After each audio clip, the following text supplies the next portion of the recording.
কেন মেলে না কেন মেলে না ইস্টবেঙ্গল সংক্রান্ত একটা আলোচনা করব একটা বিশেষ একটা বিষয় নিয়ে।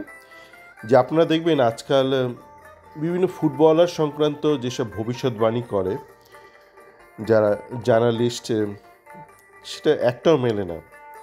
ইস্টবেঙ্গলের ক্ষেত্রে তো অবশ্যই মেলে না, তবে ইস্টবেঙ্গলেই আলোচনাটা সীমাবদ্ধ রাখবো। আপনারা নিশ্চয়ই এখন আর কেউই আর জেসি নিয়ে উচ্ছ্বসিত হন না, কিন্তু গত 2 বছর আপনারা নিশ্চয়ই দেখেছিলেন যে বিভিন্ন সাংবাদিক, বিভিন্ন কোচ, যার মধ্যে স্বনামধন্য বিশ্ববরেণ্য বিনো আছে, তো বিভিন্ন ইস্টবেঙ্গলের যে ইউটিউবার, ফ্যান ক্লাব, এরা অনেক বড় বড় ভবিষ্যৎবাণী করেছিল জেসিনকে নিয়ে, ডেভিডকে নিয়ে, কিন্তু সেইগুলো আইএসএলে মেলেনি বলা যেতে পারে। এখন প্রশ্ন হচ্ছে কেন মেলেনি। এই নিয়ে আমি আগে একটু আলোচনা করেছিলাম। তো কেন মেলেনি আগে তো ব্যাপারটা একটু আলোচনা করা দরকার, যে মিলেছে কি না। তো মেলেনি যে সেটা নিশ্চয়ই সবাই অনুধাবন করেছেন, কেননা ফলই একটা গাছের পরিচয়। তো বা ফলাফল, জীবনের ফলাফল থেকেই আপনি একটা ফল পেয়ে যান। তো এই ব্যাপারে নিশ্চয়ই আপনি নিশ্চিত বা সুনিশ্চিত যে আপনার ভবিষ্যৎবাণী মেলেনি, বা সাংবাদিকদের করা, যারা সোকল্ড ইনফ্লুয়েন্সার, তাদের করা ভবিষ্যৎবাণী মেলেনি। এবার কেন মেলেনি, আমি একটুখানি আলোচনাটা একদম একটা বিষয় নিয়ে আঁকড়ে না থেকে এদিক ওদিক করবো আলোচনাটা। তার কোন ব্যাপারটা একটু বোঝা দরকার আছে যে কেন আপনাদের ভবিষ্যৎবাণী মেলে না। তো আমাকে গতকাল ম্যাচের পর আমার পরিচিত একটা ইস্টবেঙ্গল ফ্যান, সে ছাত্র এই মুহূর্তে, একটু ধেরে ছাত্র, হচ্ছে পড়াশোনার শেষের মুহূর্তে, এবং সে খেলাটা মোটামুটি বোঝে, এবং তার মধ্যে আমি একটা উন্নতিও দেখছি খেলা বোঝার ব্যাপারে। তো যাই হোক, সে বলছে, দাদা মনুতোষ মাঝি কেমন খেললো কালকে মেজারাসের বিরুদ্ধে, আর মনুতোষ মাঝিকে নিয়ে কি আমরা বড় স্বপ্ন দেখতে পারি। আমি বললাম, কেন, কী হলো হঠাৎ? বলছে, দাদা ইস্টবেঙ্গল ফ্যানরা খুব উচ্ছ্বসিত মনুতোষ মাঝিকে নিয়ে। তাই বলি, ইস্টবেঙ্গল ফ্যানরা তো কোনো একটা মাপকাঠি হতে পারে না, একটা বিশ্লেষণের বা একটা ভবিষ্যৎবাণীর মাপকাঠি হতে পারে না। কেন এই ইস্টবেঙ্গল ফ্যানরাই জেসিনকে নিয়ে হইচই করেছিল, অনেককে নিয়ে হইচই করেছিল, আমানকে নিয়ে হইচই করেছিল, আজাদকে নিয়ে হইচই করেছিল। শুধু ইস্টবেঙ্গল ফ্যান কাউকে প্রশংসা করছে ব্যাপারটা আসলে একটু আতঙ্কের।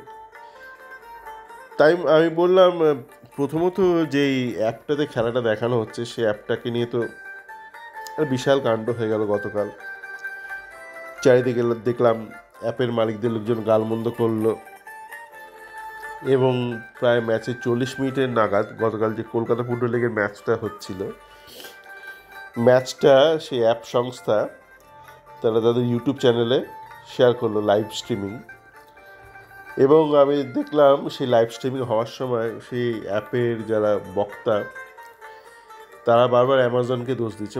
অ্যামাজন ওয়েব সার্ভিসে থেকে বোধহয় কোনো ক্লাউড ঠাউড কিছু কিনেছে এরা, জানি না। পৃথিবীতে এত অ্যাপ আছে, এত ওয়েবসাইট আছে, আপনি অ্যামাজন ক্লাউড সার্ভিস নেবেন না, কারো ক্লাউড সার্ভিস নেবেন না, এটা পাবলিকের দেখার কথা নয়।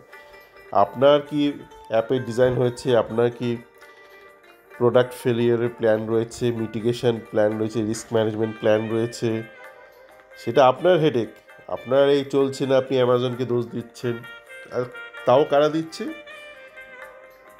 এমন কিছু কমেন্টেটর দোষ দিচ্ছে যারা কিনা ফিফা ট্রান্সফার উইন্ডো সম্পর্কেও যাদের একটা ন্যূনতম জ্ঞান নেই। আমরা যদি আবার শোনেন তাদের কমেন্টটি শুনতে পারবেন, তারা বলছে জানলা বন্ধ হয়ে যাবে, জানলা বন্ধ হয়ে যাবে। ওদিকে আমরা জানি যে জানলা বন্ধ হতে হতে ট্রান্সফার উইন্ডো, কলকাতা লিগের যে গ্রুপ লিগের পর্যায়ের ম্যাচগুলো মোটামুটি শেষ হয়ে যায় অগাস্টের শেষ তারিখে। অগাস্ট মাসটা যেদিন শেষ হচ্ছে সেদিন ট্রান্সফার উইন্ডো শেষ হয়। এখন আমরা জুনের শেষে বা জুলাইতে শুরু হব, এখন 2 মাস বাকি। কমেন্টেটাররা বলে যাচ্ছে বারবার করে উইন্ডো বন্ধ হয়ে যাবে, স্থানীয় প্লেয়ারদেরকে সই করে নিতে হবে তাড়াতাড়ি। তো যারা নিজেদের ফুটবল সংক্রান্ত একটা সামান্য বিষয় জানে না, তারা আবার বারংবার একটু বাদে বাদে অ্যামাজনকে দোষ দিচ্ছে, অ্যামাজনের জন্যই নাকি অ্যাপটা ওদের ঝুলে গেছে। যে কি সবই সম্ভব আজকালকার দিনে, লোকজন নিজের কাজটা করে না আর গোটা দুনিয়াকে দোষ দিয়ে বেড়ায়।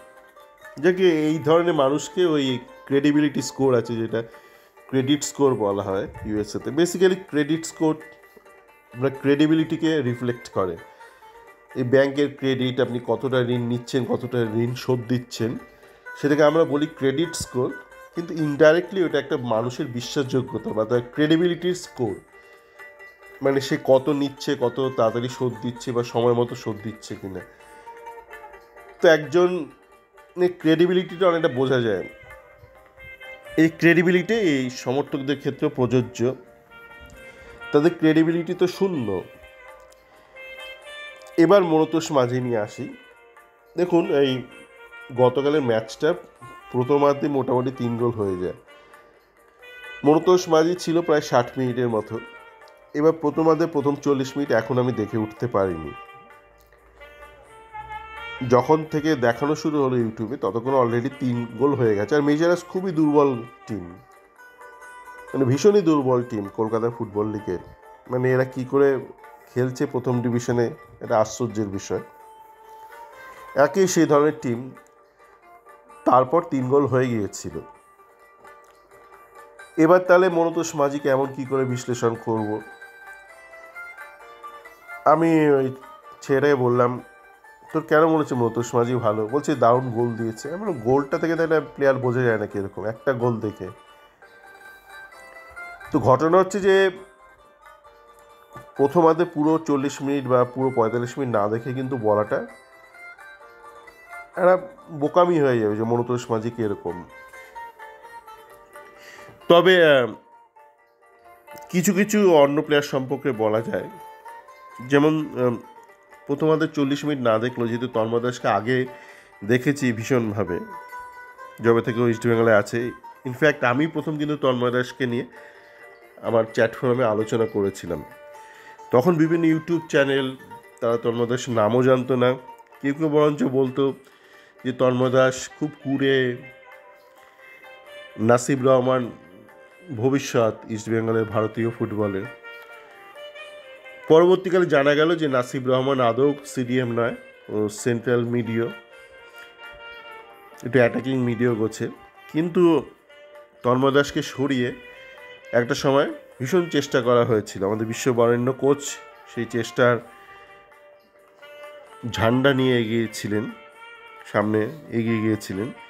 নাসিবকে যদি কিছু করা যায় সিডিএম রোলটাতে, যেহেতু চাহিদা রয়েছে বাজারে, তো সেরকম একটা চেষ্টা করা হয়েছিল। পরবর্তীকালে আমরা জানতে পারলাম যে নাসিব আদৌ সিডিএম নয়। যাক গিয়ে, যে তন্ময় দাসের খেলাতে কিছু ভালো জিনিস লক্ষণ করলাম। প্রথমত দেখলাম ও অনেকটা মেদ ঝরিয়েছে, মানে গত বছরের আইএসএলও ও যখন ওকে আমরা দেখেছি তার থেকে অনেকটা মেদ ঝরিয়েছে। এবং ও দেখলাম ও খুব কুইক ফুটওয়ার্ক, কুইক বল রিলিজ এটা শুরু করেছে। এবং দুটো ক্ষেত্রে দেখলাম দূরপাল্লা থেকে গ্রাউন্ডার শট। আজকাল ভারতীয় ফুটবলে এটা অনেকটা কমে গেছে, যে গ্রাউন্ডার মাটি জমি ঘেঁষা শট। এখন তো টার্ফ এত ভালো হয়ে গেছে, আগে তো টার্ফ খুব খারাপ ছিল ভারতীয় ফুটবলে, মানে ঘাসটা এখন এত মানে মকমলের মতো কার্পেটের মতন হয়ে গেছে। তো এখন কিন্তু এই গ্রাউন্ডারগুলো খুব জরুরি, কেননা গ্রাউন্ডারগুলো অনেক সময় না মনে হয় খুব সহজ, দূর থেকে যখন আসে একটু ডিফ্লেকশন হয়ে গেল বা একটু ঘাসে লেগে একটু বেঁকে গেল বা একটু বলটা সামনে এসে একটু ড্রপ খেলো বা একটুখানি ওই বাবেল করলো, গোলকিপারের পক্ষে একটু অসুবিধা হয়ে যায়। তো দেখলাম দুটো এরকম গ্রাউন্ডার নিল, প্রথমটাতেই গোল হয়ে গেল। আরও নিয়েছে কিনা আমি জানি না, প্রথম 40 মিনিটে কিছু ঘটেছে কিনা, কিন্তু এই জিনিসটা ভালো। আর যেটা দেখলাম যে কুইক বল রিলিজ, এইটা নিয়ে প্রথম মরশুমে একটা ভুল করে ফেলেছিল নিজের অজান্তেই, হয়তো একটা কিছুটা বিরল উপদেশে বা বাজে উপদেশে বলুন বা নির্দেশে ও ও খেলাটা খুব স্লো করে দিচ্ছিল প্রথম যে সিএফএল সিজনও খেললো ইস্ট বেঙ্গলে, এবং ও স্লো করছিল এই জন্য যে বিনো রানা, আমান রোশেল এরা কুইক স্পিডের সাথে মারাতে পারছিল না, মানে পা থেকে তাদের বল ছিটকে যাচ্ছিল। আপনি যদি কুইক স্পিডে ওদের পাস দেন, সেই জন্য তন্ময় দাস নিজের স্পিড কমিয়ে দিয়েছিল, যাতে করে আমান রোশাল জেসিনেতে সুবিধা হয়ে গেছিল অনেকটা। কিন্তু আখেরে তন্ময় দাসেরই তাতে ক্ষতি হয়েছিল। দেখে যে বিষয়টা যে কেন আপনাদের বা জার্নালিস্ট, আমি সাধারণ মানুষকে বাদই দিলাম, যে এই সমাজে জার্নালিস্টদের ফোরকাস্টই মেলে না টেকনিক্যাল ফুটবল সংক্রান্ত, সেখানে সাধারণ মানুষের ফোরকাস্ট না মেলাটাই স্বাভাবিক। কেন মেলে না বলছি, দেখুন এই মুহূর্তে যারা জার্নালিজম করছে কলকাতা ফুটবল নিয়ে, ইস্ট বেঙ্গল নিয়ে, তাদের মোটামুটি দুটো শ্রেণী আছে, এবং মোটামুটি এই শ্রেণীর মধ্যে আপনি 100% মানুষকেই অন্তর্ভুক্ত করতে পারেন। 100%ই বলছি। এক শ্রেণী হচ্ছে খেলা বোঝে না, আরেক শ্রেণী হচ্ছে বিভিন্ন এজেন্ট কোচের হয়ে দালালি করে। মোটামুটি এজেন্টের হয়ে দালালি করে, কেননা কোচটাও এজেন্টের দালাল। তো আমি এজেন্টের হয়ে দালালি বলছি। তো তারা অর্থের জন্য কম্প্রোমাইজড হয়ে গেছে। আরেক শ্রেণী সত্যি হয়তো তারা সৎ, কিন্তু তারা অদক্ষ, মানে নিজের কর্মে অদক্ষ। তো তারা খেলাটা বোঝে না।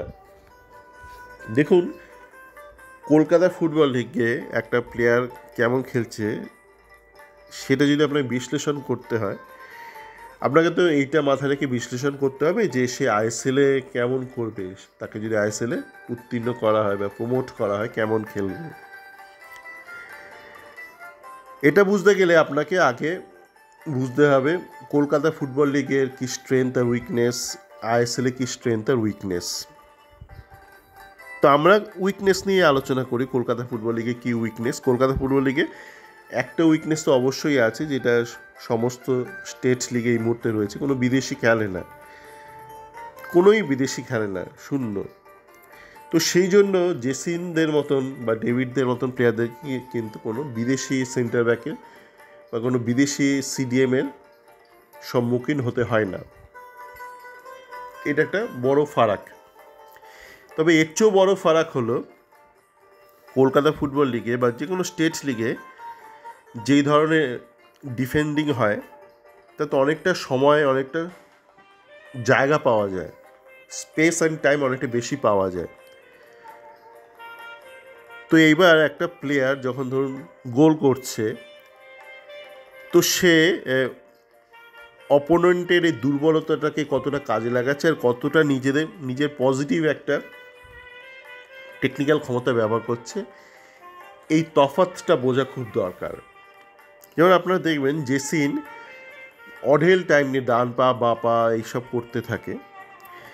তার কারণ হচ্ছে এই সময়ে এই জায়গাটা ওকে দেয় অপোনেন্টের ডিফেন্ডার, যেটা স্টেট লিগে সম্ভব। যে কোনো স্টেট লিগেই, কলকাতা ফুটবল লিগ আলাদা করছি না, আপনি মণিপুরের বলুন, গোয়ার বলুন, যে কোনো স্টেট লিগে অনেকটা স্পেসও পেয়ে যাচ্ছে বা টাইম পেয়ে যাচ্ছে। তো ওই টাইমটা সদ্ব্যবহার করে বল ডান পা বা পা এইসব করতে থাকে এবং তারপর একটা গোল করে দেয়। তো এই জিনিসটা কিন্তু ও আইএসএলে পায় না। এবং ওর প্রধান শক্তি জেসিনের যে গোল করার ক্ষমতা, একটা তো ক্ষমতা আছে প্রচুর, কলকাতা ফুটবল লিগে তো একটা গোল প্রচুর করেছে, কিন্তু ওর যে মূল ক্ষমতা সেটা পুরোপুরি এবং অনেকটাই নির্ভরশীল অপোনেন্ট ডিফেন্ডারদের চূড়ান্ত কিছু দুর্বলতার ওপর, যেই দুর্বলতা কিন্তু আইএসএলে এক্সিস্ট করে না, তার উপস্থিতি নেই আইএসএলে। সুতরাং যার সাফল্যের মূল চাবিকাঠি হলো এমন কিছু দুর্বলতা বিপক্ষের, যার কোনো উপস্থিতি নেই আইএসএলে, সে যে আইএসএলে উত্তীর্ণ হয়ে বিফল হবে সেটাই স্বাভাবিক। ডেভিডের ক্ষেত্রে একই কথা প্রযোজ্য। আজকে দুনিয়ায় সেই আগেকার মতো 4-4-2 বা দুজন প্যারালাল খেলছে আপফ্রন্টে, তারা কখনো একজন মাঝে সেন্ট্রালি চলে আসে, কখনো উইং যাচ্ছে, সে ধরনের ফুটবল খুব বেশি হচ্ছে না। বেশিরভাগ ক্ষেত্রেই হয়তো একজন ওপরে থাকছে ফরওয়ার্ড, দুটো ফরওয়ার্ড হলেও তারা কিন্তু প্যারালালি থাকছে না, একজন ওপরে থাকছে টিপিক্যালি নাম্বার 9। তো সেই ফরম্যাটে ডেভিড কিন্তু নাম্বার 9 হিসেবেও খেলার যোগ্য নয়, বা ওর দক্ষতা নেই। নাম্বার 10 হিসেবে খেলারও দক্ষতা নেই। আজ থেকে বহু বছর আগে, যদি 30-40 বছর আগে ডেভিড জন্মাতো, হয়তো ডেভিড একটা সাফল্য পেত। মানে ওর আজকের যেই দক্ষতা আছে সেই দক্ষতা নিয়ে আপনি যদি হুবহু ওকে একটা টাইম মেশিনে চাপিয়ে 30-40 বছর পূর্বে পৌঁছে দেন, সেই টাইম ফ্রেমে গিয়ে বা টাইম স্ট্যাম্পে গিয়ে হয়তো সফল হতো। কিন্তু আজকে দিনে দাঁড়িয়ে ওর যা টেকনিক্যাল যে খামতিগুলো আছে সেটা নিয়ে ওর পক্ষে কিন্তু ভালো কিছু করা সম্ভব নয় বা খুবই কঠিন। এবার আপনি গোলের খতিয়ান দেখাতে পারেন। এবার দেখুন গোলগুলো যেগুলো হয়েছে ওগুলো অনেকাংশেই বিপক্ষে ডিফেন্ডার আইএসএলে তারা দিয়ামান্টাকসকে নিয়ে ব্যস্ত ছিল, সেই জন্য ডেভিড একটু ফাঁকা জায়গায় পেয়ে গিয়েছিল। আপনি যদি ডেভিডকে আলাদা করে যদি ডিফেন্ডারদের সামনে ছেড়ে দেন এবং ডিফেন্ডাররা যদি সজাগ থাকে, কনসিয়াস থাকে যে ডেভিডের জন্য একটা পরিকল্পনা করতে হবে, ডেভিডের পক্ষে কিন্তু সফল হওয়া খুব একটা সহজ নয়। তো এই আলোচনাটা শেষ করবো। আপনারা নিশ্চয়ই বুঝেছেন তাহলে একটা প্লেয়ারকে কী করতে হবে তাকে যদি আইএসএলে উত্তীর্ণ হতে হয়, এবং শুধু উত্তীর্ণ না, উঠতে তো যে কেউ পারে। বিনো তো ধরে ধরে টাকে করে তুলে দেয়, বলে যাও যাও বেটা গিয়ে আইএসএল খেলো। আপনি সেখানে গিয়ে কী করছেন সেটা বড় কথা। মাঝে মধ্যেই আমার বেশ কিছু ইস্টবেঙ্গল ফ্যানকে দেখে মনে হয় তাদের সাফল্যের খতিয়ান বা মেট্রিক্স হচ্ছে কতজন আইএসএলে গেল, সেখানে গিয়ে কী করলো সেটা বড় ব্যাপার না এদের কাছে। দেখেই মনে হয় মানে বিনোদ থেকে শুনে শুনে এদের একটা এরা বদ্ধমূল ধারণা আছে যে কতজনকে আইএসএলে পাঠালো, তারপর সেখানে গিয়ে সে কী ঘাস ছিল সেটা নিয়ে তার খুব একটা চিন্তা নেই।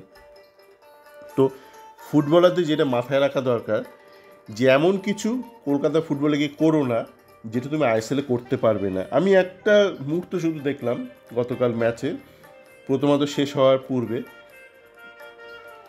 মনোতোষ মাঝি একটা বল ধরে বক্সের মাথা থেকে এটা ঘুরে গেল।